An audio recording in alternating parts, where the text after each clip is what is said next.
Good evening, thanks for tuning in. The top stories today. Democrats and Republicans are still far apart on a virus relief bill. We see what issues are dividing them. Facebook launches a new alternative to TikTok as the company's future hangs in the balance. Top economic advisor Larry Kudlow says the United States can't take another lockdown. He says it would hurt more than just the economy. And senior U.S. and Chinese officials are set to review Phase 1 of the trade deal later this month. Hear from a business professor on how it's going so far.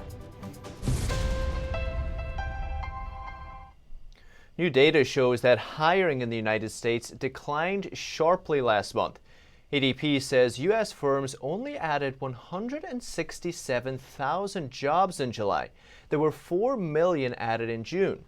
Hiring was down everywhere, all business sizes and all industries. One survey found that almost a third of rehired workers have been laid off again. Unemployment claims have also gone up in the past 2 weeks after falling for 3 months. Could be the result of some states closing parts of their economies again after virus flare-ups. Consumer spending was also low. The government's own jobs report is expected to show a similar slowdown. It's out on Friday. Larry Kudlow says the United States couldn't take another lockdown. He says it would have enormous human and economic costs. This just after a Federal Reserve official hinted that another lockdown may be a good thing if it curtailed the virus. Larry Kudlow told Fox News on Tuesday he doesn't think any form of lockdown is a good idea to curb the spread of the CCP virus. He says people should instead rely on precautions like social distancing, mask wearing, and sanitizing to stem the surge, while letting businesses and schools reopen. But this idea of more lockdowns, people just throw this out willy-nilly, forgetting the enormous human cost, as well as the enormous economic cost. The country can't take that. A couple days earlier, a top Federal Reserve official said the U.S. economy could benefit from another lockdown. But if we were to lock down hard for a month or 6 weeks, we could get the case count down. Now, if we don't do that and we just have this raging virus spreading throughout the country with flare-ups and local lockdowns for the next year or two, which is entirely possible, we're going to see many, many more business bankruptcies. The White House press secretary recently said the president is not considering a national lockdown. And what he is encouraging is mitigation efforts like wearing a mask, which is patriotic, like social distancing, and engaging in these really common sense, safe measures to safely reopen and avoid the health consequences of a lockdown. She said there were all kinds of unintended negative consequences from the lockdowns, including a surge in drug overdoses and suicides. The nation's top infectious disease expert, Anthony Fauci, said on Wednesday that he doesn't think the country will need to go back into lockdown. But even without another shutdown, there's still the issue of people whose lives have been turned upside down by the virus. To help, elected officials are still working out a new stimulus package. I got the latest from the Epoch Times Washington correspondent, Amel Khan. Amel, great to have you on as always. Could you give us the latest on the stimulus package? As of now, Paul, we have no deal on the Hill. Both sides are still meeting, and there are many issues that needs to be resolved before the recess starts. Senate recess starts this weekend. Secretary Mnuchin said that he wanted to reach a deal before the weekend, and Republicans complain about the fact that Democrats are not showing any willingness to compromise. Today, we just heard from Secretary Mnuchin. He indicated that if there's no deal by the end of the week, there will be no deal. So that's where we are. And I know we had discussed a little bit about the effect on businesses with this plan. What's the latest there? So there are several things that are important for business owners, and one of the things that are not being mentioned is the PPP, Paycheck Protection Program. We are hearing that both sides have reached a deal on the extension of the PPP program. We do not know the details, but this time both sides, Paul, want to protect smaller size businesses. And they also want to provide these loans to the companies that are most hit by the coronavirus. For example, Republican plan says that they want to restrict the loans to firms with fewer than 300 employees. In the CARES Act, remember, that was 500 employees, so it's a reduction. And then also they say they want to provide these loans to the companies that have experienced at least a 50% reduction in gross revenues. So this is what involves concern the small businesses, and other things that are important for business owners are unemployment insurance benefit and liability protection for businesses. And what is the update? I know we had spoken, gosh, it could be a couple of weeks ago now, about this liability protection. What's the update there? So, as I mentioned earlier in your program, both sides cannot reach a deal on the liability protection because Democrats do not want to provide protection to small businesses or business owners against liabilities or against the lawsuits if they get coronavirus. For example, if I'm a worker and I get coronavirus, I don't know where I get it from. If I go to workplace and I test positive, for example, I can sue the company. So the Republicans want to protect business owners against these lawsuits. This is important for Republicans because not just for businesses, but also hospitals and schools. The number of, I just want to mention, this week I read an article by Stephen Moore, economist Stephen Moore, who's a former advisor, Trump campaign advisor. He wrote in the Epoch Times article that COVID-related lawsuits is nearing 5,000, and the lawyers are targeting companies like Walmart, Safeway, Tyson Foods, nursing homes, and hospitals, he says. According to his estimates, the trial lawyers could file 100,000 lawsuits in the next 2 years, and this would wipe out up to 1 million jobs, and wage could fall by $50 billion. So this is an important issue. I cannot confirm these estimates, but it just gives an idea about the scale of the problem the businesses are facing. Yeah, it's a big worry for all business owners, I believe. Mel, we'll keep an eye on it. Thanks so much for your update. Thank you, Paul. Facebook has a new alternative to TikTok. It's called Instagram Reels. Same idea, short videos for teenagers. NTD's Patrick Hayden's been following it. Debuting in over 50 countries, the new video service named Reels features inside the Instagram app.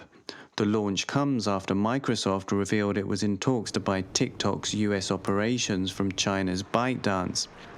ByteDance agreed to divest parts of TikTok after the White House threatened to ban it over data security concerns. Chinese-based companies are required to share user data with the Chinese Communist Party. The launch of Reels comes as Facebook and TikTok compete to capture the teenage user market, many of whom have flocked to TikTok. But TikTok was recently banned in India, its biggest market.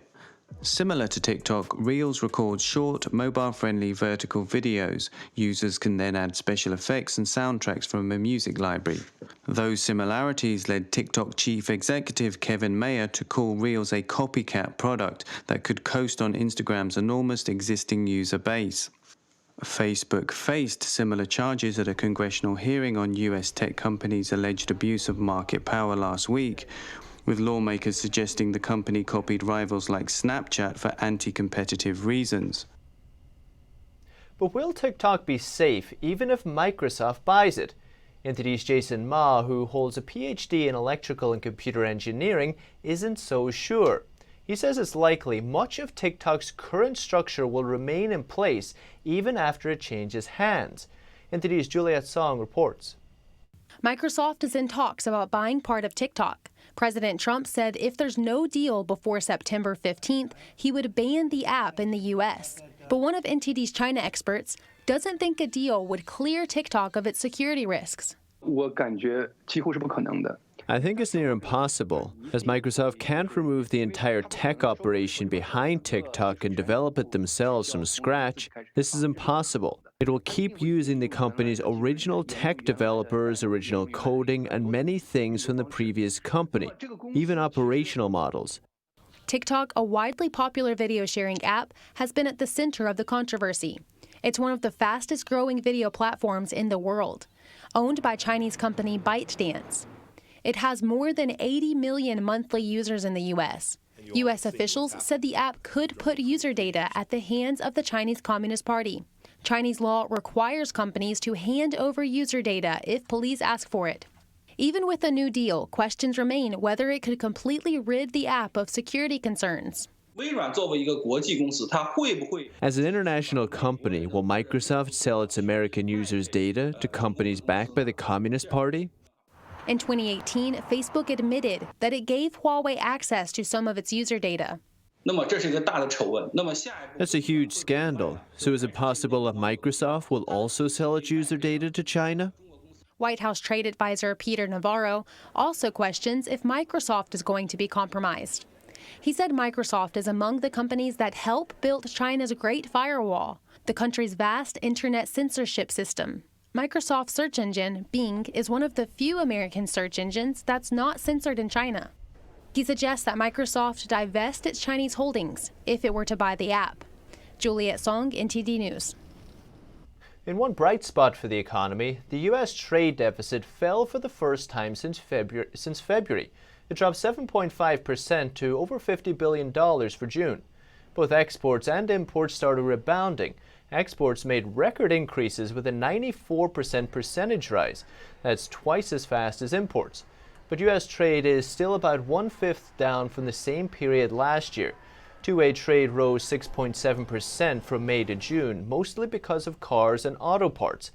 The trade deficit with China also fell 4%. But U.S. and Chinese officials are planning to meet later this month to discuss ongoing trade deal.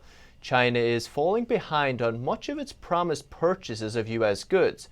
It's been about half a year since the agreement took effect.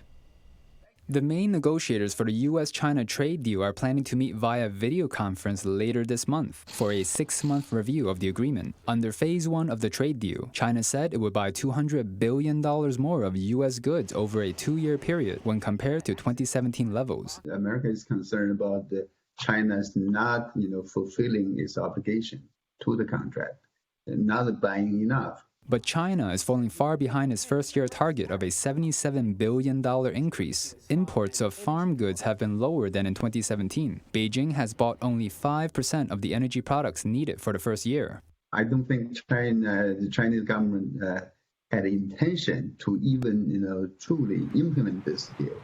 The U.S. has been scrutinizing China over its human rights abuses and draconian national security law over Hong Kong. President Trump has threatened to end the trade deal over China's handling of the CCP virus. With the economy in trouble, big trouble in China, there's a good chance that this deal will be scrapped.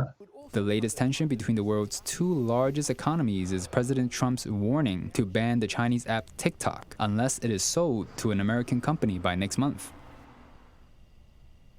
Disney shares are up over 8% today. Its earnings much better than expected. It now has over 100 million paid subscribers for its streaming service. That includes Disney Plus and Hulu, for example. Airline shares soaring as well. Republicans hinting at another bailout for the industry. American Airlines up 9.5%. Major U.S. indexes up generally for the day. The Dow rose 373 points or 1.39%. S&P 500 gained 21 points or 0.64%.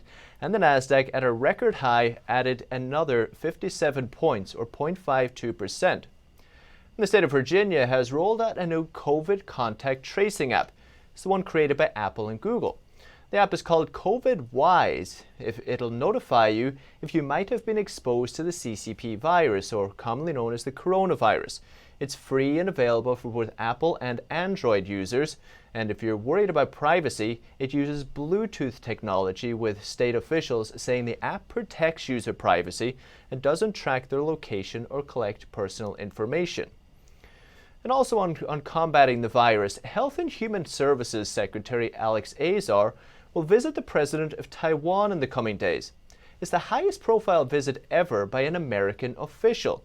They plan to discuss the global response to the virus pandemic as well as supplies of medical equipment and technology. Secretary of Health and Human Services Alex Azar is set to visit Taiwan. It's the highest level visit by U.S. official in 4 decades. Taiwan's foreign ministry said Azar will meet with President Tsai Ing-wen. He'll also be accompanied by Chief Medical Officer at the CDC, Mitchell Wolf, as well as other members of the administration. Azar said in a statement, "I look forward to conveying President Trump's support for Taiwan's global health leadership." He wrote that the U.S. and Taiwan have a shared belief that free and democratic societies are the best model for protecting and promoting health. The U.S. is helping Taiwan gain international support. The Chinese regime does not recognize Taiwan's independence and considers the island one of its own provinces. Taiwan's health minister referred to the visit as a major step forward. And still to come, retail sales in the Eurozone return to pre-pandemic levels, and some business sectors in the UK see record growth. And the race is on to get into online car sales. That and more after the break.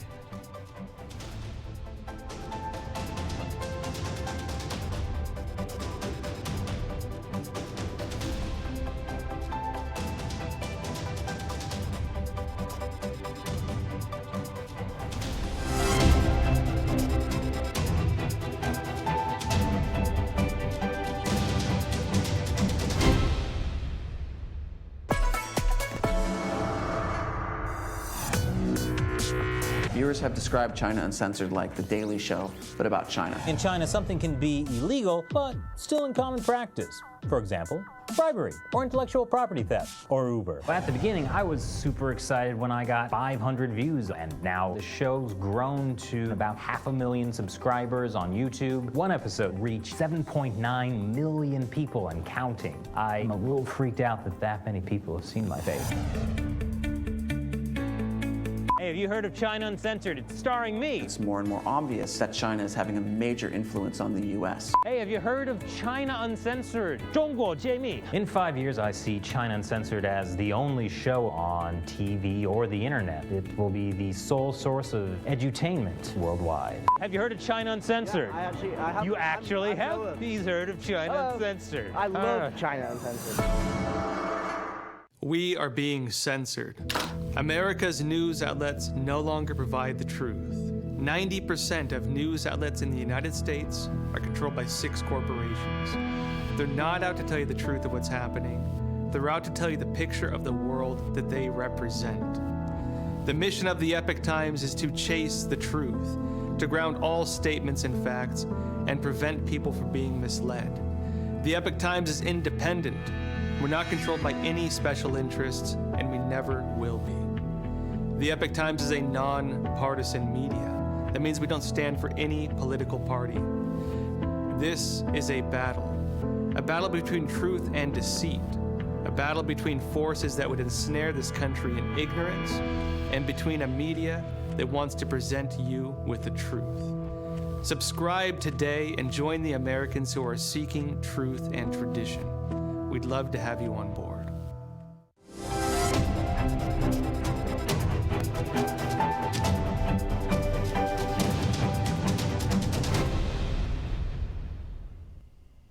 The Eurozone seems to be rebounding. Retail sales back at pre-pandemic levels. It's a surprise to me.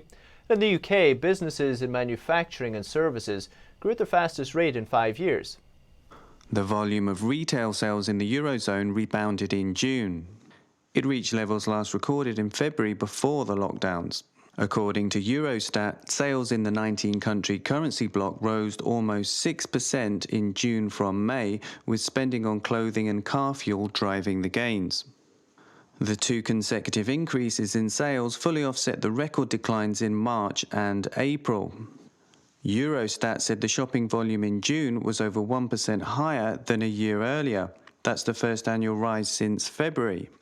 Month-on-month retail sales went up in June by double digits in Ireland, Spain and Italy. In Germany and Austria it fell, but that was after large increases in May. Online shopping in June fell for the first time this year by nearly 7% on the month as consumers went back to shopping in stores. Outside of the Eurozone, British businesses in the services and manufacturing sectors grew. According to the Purchasing Manager Index, or PMI, it saw the fastest rate in more than 5 years last month, showing signs of recovery. Also in Britain, house purchases picked up strongly in June, and retail sales were almost back to their year-ago levels. The Eurozone may be rebounding, but it was a tough quarter for BMW. The German car maker lost nearly $800 million during the lockdowns, but is cautiously optimistic about the rest of the year. The global health crisis took its toll on BMW, which posted a second quarter loss on Wednesday. The German car maker saw a $778 million loss before interest and taxes as sales of luxury cars slumped. That's down from $2.6 billion profit a year before. The company's earnings before interest and tax was pushed to a negative 10.4% in the quarter as BMW ramped up investments in expensive electric car technology. Despite the loss, BMW said it was cautiously optimistic about the rest of 2020 and still expected to make a profit for the full year. Car sales have begun to recover in some markets, for instance, including in China. But the company warned the rebound would not be enough to make up for the shortfall in sales because of the pandemic. Shares fell 3% in early trade. Honda also showed the global health crisis has hit automakers hard on Wednesday. The Japanese car maker forecast a near 70% drop in annual profit to a 10-year low. Honda joins rivals Nissan and Mitsubishi in forecasting losses for the year. The pandemic is revving up the race for the U.S. online car sales. It's been slow in coming because of the dominance of showroom purchases. But now as customers try to keep their distance, startups are racing to build digital commerce platforms so they can get in on the surge in digital car sales. US online car sellers are now in a race to put themselves on the map. The three biggest auto e-commerce players are Carvana, Vroom and Shift. The CEO of Shift says the big three will grow substantially, but it will be hard for newcomers because building out the technology is difficult and expensive. Online sales still only account for around 1% of the roughly $840 billion Americans spend annually on used cars. But after numerous US states went into lockdowns in March, the advantage of socially distant online sales has come squarely into focus. Carvana has grown by triple digits for 6 years running. Its CEO, Ernie Garcia, said, "With coronavirus, we've seen an additional shift in desire to purchase vehicles online." Creating online platforms for car purchases is complex. Carvana has spent $2 billion since 2013 rolling out its digital network. This includes technology to evaluate trade-in vehicles and financing for car loans. It also provides services for switching car titles across US states and a logistics network to recondition, store and deliver thousands of vehicles to customer homes. Shift will go public later this quarter to join main players Carvana and Vroom. And up next, luxury hotels in Italy lure tourists back with better rates and complimentary wine and spa treatments. That and more after the break.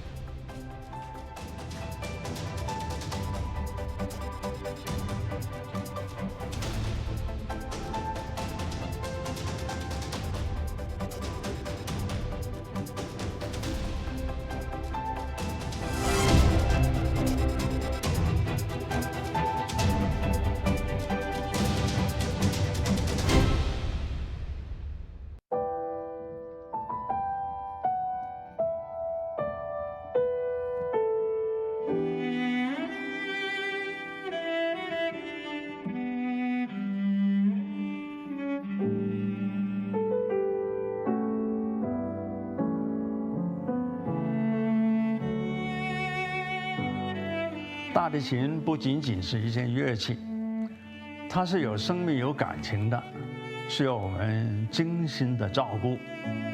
往往我们一个小小的动作，可能都会对人情绪产生微妙的影响。天音的品牌是福星，我们对于传统的理念很荣幸被神韵艺术团选为指定供应商。时间是酿造音色的不可替代的陪伴。我跟大提琴已经有60多年的友情了，每一把琴都有它自己的个性，熟悉它，才能真正发挥它的潜力。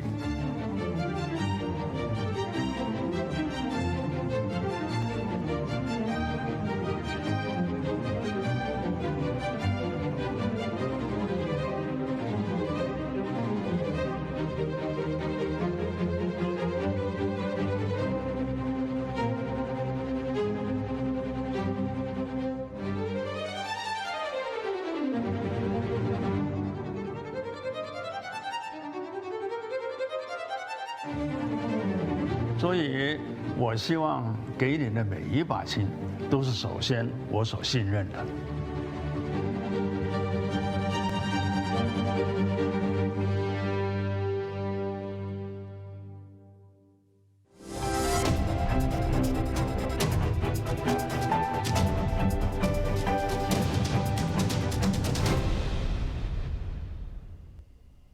Luxury hotels in Italy are showing guests the benefits of booking direct.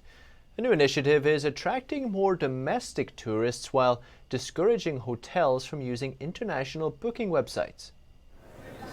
In Italy, high-end hotels are offering discounts and complimentary items to guests. It's part of a new online campaign called I Book on the Hotel website. CEO Andrea Delfini of marketing agency Blastness spearheaded the idea. Despite the complete lack of Americans and tourists from most non-European countries, web-savvy Italians and those from neighboring European countries have completely filled not the volume of rooms available, but the volume of rooms sold directly by hotels online. The nonprofit initiative features better rates than booking websites and ultra-flexible cancellation, with special perks thrown in from complimentary wine and valet service to spa treatments and welcome dinners. 300 hotels in Italy have joined the campaign already. Among them, the luxury boutique hotel Palazzo Manfredi that features exclusive views of the Colosseum. The general manager offers guests a complimentary meal at the hotel's panoramic Michelin star restaurant, Aroma. It's helping us a great deal as clients are getting in touch with us directly. And so not only do they book directly with us, but they also ask for information about Rome, what is allowed and what is now allowed, whether museums are open. According to the Italian Agency on Tourism, Italy saw an 80% drop in visits from January to July compared to the same period in 2019. Another palazzo owner, Mariana Totti, found herself struggling to fill her 11 luxury apartments. She says the initiative has caused her to reevaluate her relationship with third-party sites like Booking.com and Expedia. At such a difficult time for tourism, we realized that this was also a way to reduce the power of online tourism agencies, because hotel owners and anyone in the hospitality businesses have already been hurt by COVID and would have also had to pay commission to online agencies. The new initiative is now funneling Italian vacationers to her rooms for the first time. She welcomes them with free parking right in the center of Rome and a complimentary bottle of wine. Since its launch, campaign organizer Delfini says direct online sales have picked up, and the number of guests contacting hotels directly mirrors those of July last year. That's the latest business updates for now. Thanks for tuning in. We'll see you again tomorrow.